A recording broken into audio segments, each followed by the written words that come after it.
Kak. Macam mana puasa ni? Ha? Abang puasa buat apa je tadi? Main. Ya ke? Tak penat? Benar lah Pak. Betul ke puasa ni? Betul lah. Betul lah. Buta. Abang puasa? Dia makan roti Nutella. Ha? Abang puasa tak? Abang ada makan tak? Ada. Makan apa? Tak ada. Mana ada? Makan apa ni? Mana lagi bakal apa-apa pula? Ada. Macam benda. Ha. Abang buat apa je tadi? Adik. Lapar Hari sangat. ni hari pertama puasa. Sama. Besok hari kedua puasa. Malam ni hari terawih tak? Begitu hari. Terawih. Pergi. Berapa rakaat terawih? 8. Buat 8 je. Ya.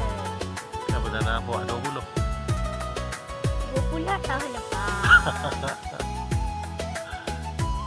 Buat 8 je.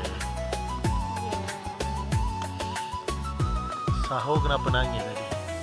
Siapa nangis? Bangun sahur. Siapa? Abang ke? Ada tak ada sahur. Ada sahur kenapa? Ada kerja adik masa kena asal tau. Masa Kenapa abang nangis? Apa kerja? Ngantuk. Ya? Tidur awal. Ini tidur awal. Papa tak makan. Lambat buat. Kita pergi beli air kelapa. Jom. Dengan air soda lemon. Beli air apa?